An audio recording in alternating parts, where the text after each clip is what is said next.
ह्या डायबिटीसचं ॲक्च्युअल कारण अजून कोणालाच माहीत नाही. एक व्हायरल इन्फेक्शन होऊन आपलं स्वादुपिंड खराब होतं आणि त्यामुळं त्या डायबिटीसला सुरुवात होते.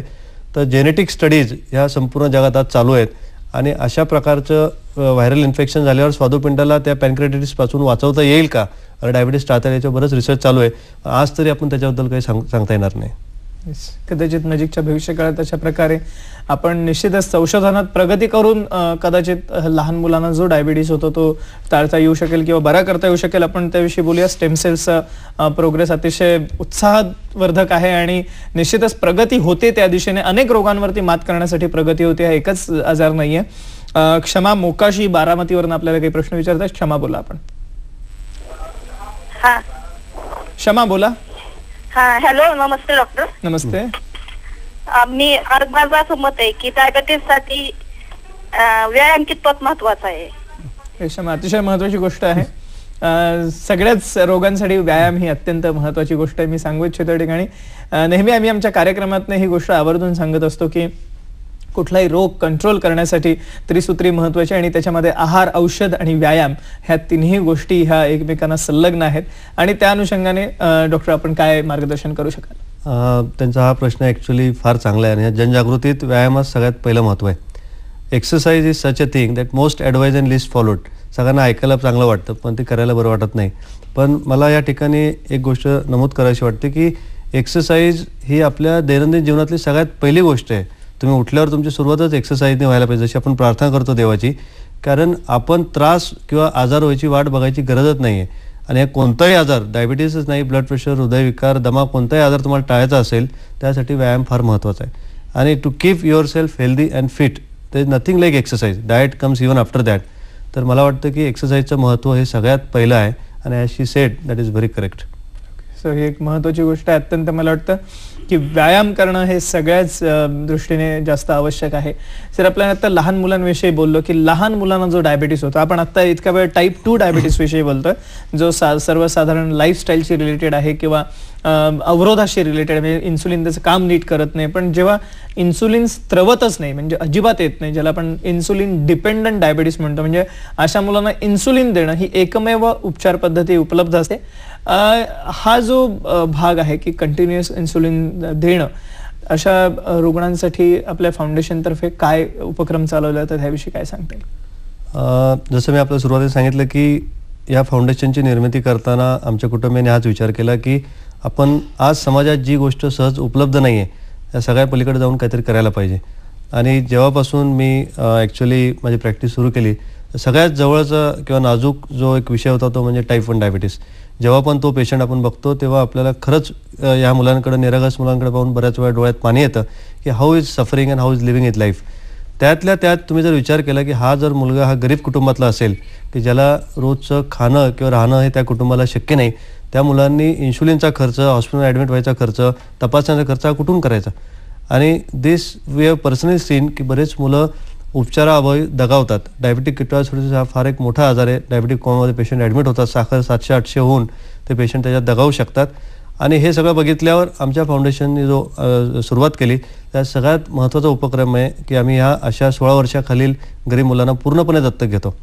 त्यांना फक्त इन्शुलिन देत नाही, इन्शुलिन त्यांच्या सगळ्या प्रकारच्या तपासण्या, त्यांना हॉस्पिटल ॲडमिट झालं तर आम्ही त्यांना रुबिवालमध्ये पूर्णपणे ॲडमिट करून पूर्णतः खर्च आमचं फाउंडेशन करतं.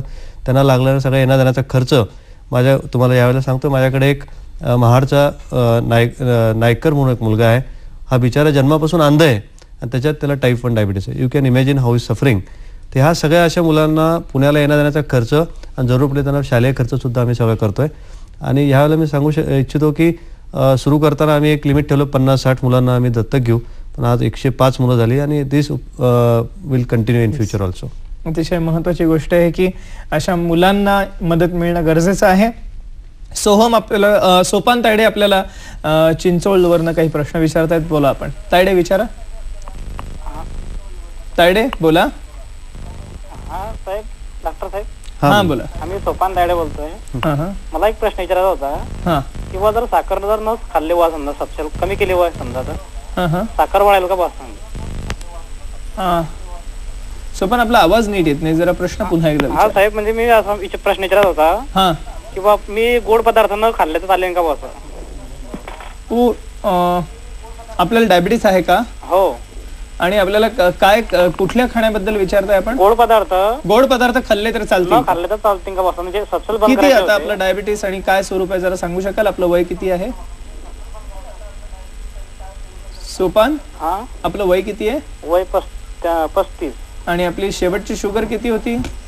शुगर होती 200 होती. आणि आपण आता सध्या काय औषधं घेताय? सध्या चालू आहे माझं म्हणजे डॉक्टरचं औषध. नेहमीची औषधं चालू आहेत? तोंडी घ्यायची औषधं चालू आहेत ना फक्त? हो. इन्सुलिन घेत नाही ना आपण? इंजेक्शन घेत नाही म्हणजे काय पण म्हणजे माहिती. ठीक आहे, आपण जरूर फोन ठेवून उत्तर आहे का? सर, सर्वसाधारण असं म्हटलं जातं की डायबिटीसच्या रुग्णांना सुद्धा 40 ते 50 ग्रॅम पर्यंत शुगर ही अलाउड असते. कितपत खरं आहे? आणि जर असं असेल तर म्हणजे सोपान ह्यांना टाईप 2 डायबिटीस आहे, त्यांचं वय 35 आहे आणि त्यांची शुगर 200 पर्यंत आलेली आहे. आता ती अर्थात फास्टिंग किंवा पोस्ट लंच आपल्याला कळलं नाहीये, पण काय मार्गदर्शन आणि इन जनरल आपण डायबिटीसच्या रुग्णांना काय संदेश देऊ शकाल की ते गोड आधेमध्ये खाऊ शकतात का, याविषयी काय सांगते? ॲक्च्युली हा त्यांच्या दृष्टीने एक नाजूक प्रश्न आहे. गोड पदार्थांचा मोह मला वाटत नाही कोणाला आवडतो म्हणून, पण सर्वसाधारणतः डायबिटीस झाल्यानंतर गोड पदार्थ पूर्णपणे टाळले गेले पाहिजे. म्हणजे शुगर ऑफ एनी काइंड, ज्याला आपण सिम्पल शुगर्स म्हणतो, म्हणजे आपण जी शुगर चहा दूध वगैरे वापरतो किंवा कोल्ड्रिंक्समध्ये असते किंवा direct any form of sugars in a form of chocolates, cakes वगैरे, this are simple sugars which and they are different carbohydrate sugars which come from carbohydrates, म्हणजे जे बाकी जे पिष्टमय पदार्थ असतात.